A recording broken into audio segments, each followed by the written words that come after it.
Kapag ka po ang bahay na marami pumapasok na mga ibon, swerte po yan.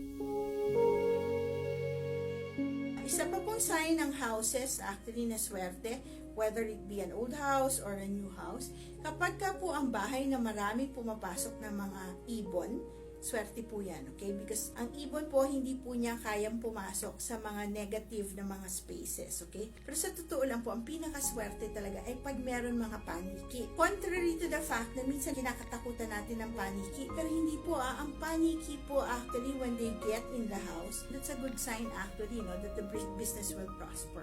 Isa pa pong good sign ng maganda ang house, okay? Sa bahay na yan ba, meron ba kayong mga narating? Natupad ba yung mga pangarap nyo? Gumaang ba ang pasok ng pera?